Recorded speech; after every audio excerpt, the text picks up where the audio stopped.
ষষ্ঠ শ্রেণীর শিক্ষার্থীরা, আজকে আমরা তোমাদের গণিত বইয়ের অনুশীলনী 4.1-এর 5-এর অঙ্কগুলো সমাধান করব। তো 5 নম্বরে বলা হয়েছে প্রত্যেক পদের সহগ নির্ণয় করো।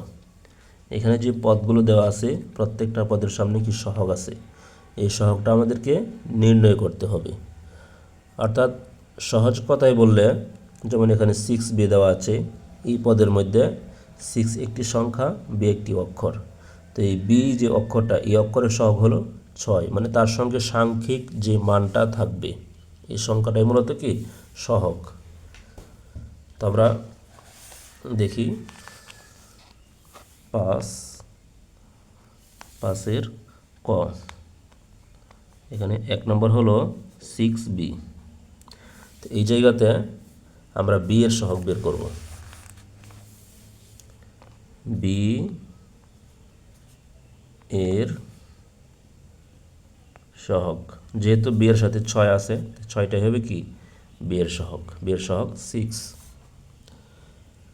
তারপর 2 নম্বরে হলো এক্স ওয়াই। এখানে এক্স এবং ওয়াই এই দুইটা অক্ষরের আগে কোনো সংখ্যা নেই, তাহলে এখানে সহগ কত হবে? এক্স এবং ওয়াইয়ের সহগ, যেহেতু এর সামনে কোনো সংখ্যা নেই, এই জন্য এখানে আমরা একটা সামনে মনে মনে 1 ধরে নিব, অর্থাৎ এক্স এবং ওয়াইয়ের সহগ হলো 1।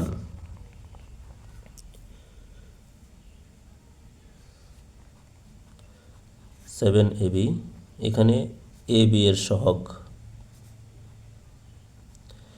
এ বি এর সহগ, এ বি এর সামনে একটি 7 দেখতে পাচ্ছি, তাহলে এই 7ই হবে এ বি এর সহগ। 4 নম্বর 2x + 5ab।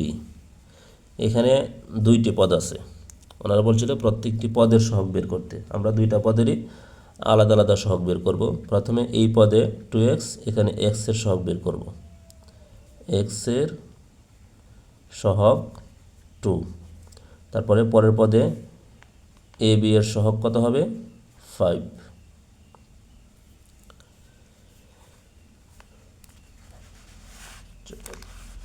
তারপরে 5 নম্বরটা করি, এখানে করে ফেললাম। 2x + 8y। এখানে x এর সহগ কত? প্রথম পদে x এর সহগ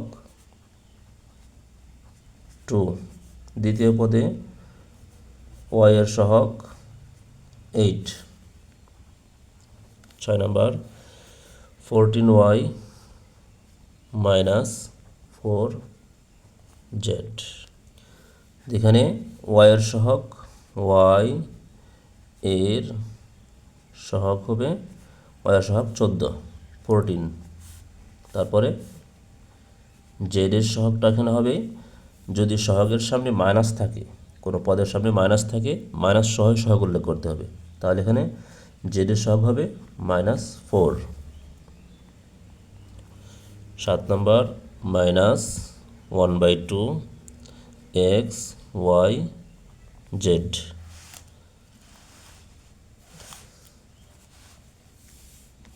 এখানে x y z এর সহগ সামনে মাইনাস সহকারে আছে 1/2, তাহলে -1/2 হবে x এবং y এর xyz এর সহগ। প্রিয় শিক্ষার্থীরা, আজকের ক্লাসটি এ পর্যন্তই। সেই সঙ্গে পরবর্তী ক্লাস দেখার আমন্ত্রণ জানিয়ে আজকের ক্লাসটি এখানে শেষ করলাম।